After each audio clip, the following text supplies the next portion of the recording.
ابھی تو وقف امینڈمنٹ ایکٹ 2025 کے سلسلے میں سپریم کورٹ کا جو انٹرم آرڈر آیا ہے اس میں جو باتیں سامنے ابھی تک آئی ہیں اس کے مطابق جو انٹائر ایکٹ ہے قانون ہے اس پہ اسٹے نہیں لگایا گیا ہے، جبکہ ہم لوگوں کی ڈیمانڈ یہی تھی کہ انٹائر ایکٹ پہ اسٹے ہو، لیکن اس کے باوجود بھی جن بھی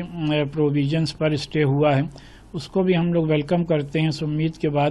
کہ جب انشاءاللہ فائنل فیصلہ آئے گا تو کمپلیٹ ریلیف اور راحت حاصل ہوگی، اور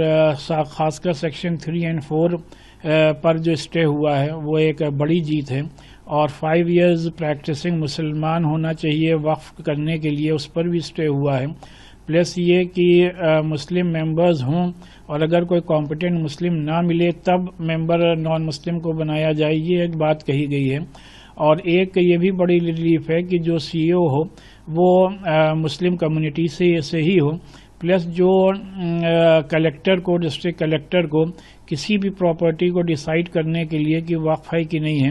جو اوور رائٹنگ جوڈیشل پاورز دیے گئے تھے اس پر اسٹے ہے، تو ان سب کا ہم لوگ ویلکم کرتے ہیں اس امید کے ساتھ کہ انشاءاللہ جب فائنل ڈیسیشن آئے گا تو ایک بڑی راحت حاصل ہوگی۔ یہ بہت اچھا فیصلہ ہے اور سرکار کی سازش اور سرکار کی منشا پر ماننی اچتم نیالے نے بڑے پیمانے پر روک لگا دی ہے، انکش لگا دی ہے، تو پورے دیش میں اپنی زمینیں دان کرنے والے لوگ دھارمک کاموں کے لیے، ساماجک کاموں کے لیے، جن کو یہ ڈر تھا کہ سرکار ان کی زمینیں لوٹنے کی کوشش کرے گی، فوری طور پر ان کو بہت بڑی راحت ملی۔ 5 سال کا بھی ذکر کیا ہے سپریم کورٹ نے کہ اسلام قانون ضروری نہیں، سرکار ڈیسائیڈ کیسے کرے گی؟ آپ فریم کیسے کرو گے؟ رول کیسے فریم کرو گے؟ آپ کیسے طے کرو گے کہ کون 5 سال سے پریکٹس کر رہا ہے؟ یہ تو آستھا کا وشے ہے، یہ تو انترمن کی بات ہے۔ تو ماننی اچتم نیالے نے ان تمام سنویدناتمک پہلوؤں کو اور چھوٹے چھوٹے پہلوؤں کو دیکھا ہے، تو میں بہت خوش ہوں اور مجھے اچھا لگ رہا ہے۔ ایک بہت بڑی لڑائی ہے اس دیش میں وقف کی زمینوں کو بچانے کی، ہم اس لڑائی کو لڑتے رہیں گے۔ بڑی حد تک ہماری بات مان لی گئی ہے۔ دیکھیں، وقف بائی یوزر پہ ہماری بات مان لی گئی ہے، اس کے ساتھ ساتھ جو ہے پروٹیکٹڈ مانومنٹ کے اوپر بھی ہماری بات مان لی گئی ہے کہ کوئی تھرڈ پارٹی کلیم نہیں ہوگا، یہ بات مان لی گئی ہے۔ 5 سال کی جو قید لگائی گئی تھی وہ ہٹا دی گئی ہے، اور اس کے ساتھ ساتھ جو ہے امید پورٹل کو ڈیٹ کو ایکسٹینڈ کرنے کی بات کہی گئی ہے،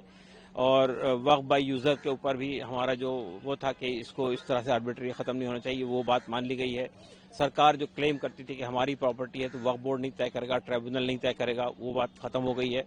تو میرا کہنا یہ ہے کہ بائی اینڈ لارج بہت ساری باتیں ہماری سویکار کر لی گئی ہے، تو ہم سمجھتے ہیں کہ بڑی حد تک سیٹسفیکٹری ہے۔ دیکھیے، وقف بل کے سلسلے میں آج جو سپریم کورٹ کا فیصلہ آیا ہے ہم اس کا ویلکم کرتے ہیں اور بہت ہی آبھاری ہیں سپریم کورٹ کے کہ جو شک و شبہ تھا مسلمانوں کو میں وقف بل کو لے کے اس کو تمام چیزوں کو کلیریفائی کر دیا ہے، چاہے نان مسلم ممبران کی بات ہو، چاہے پریکٹسنگ مسلم کی بات ہو، ان تمام چیزوں کو بہت ہی صاف طور پہ بتا دیا کہ کیا کیا چیزیں کس چیز کی ضرورت ہے، کس چیز کی ضرورت نہیں ہے۔ ہم امید کرتے ہیں کہ یہ کسی کی ہار اور جیت کا مسئلہ نہیں ہے، بلکہ سنویدھان نے جو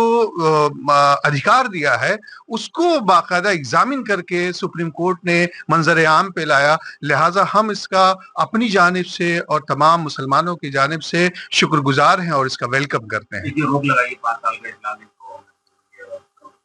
ہاں، یہ پریکٹسنگ مسلم کی بات جو تھی کہ 5 سال کے لیے پریکٹسنگ مسلم ہو تبھی یہ ہو سکتا ہے، تو سپریم کورٹ نے اس پہ جو ہے اسٹے کر دیا ہے، تو ایک اچھا فیصلہ ہے۔ ہم امید کرتے ہیں کہ اس سے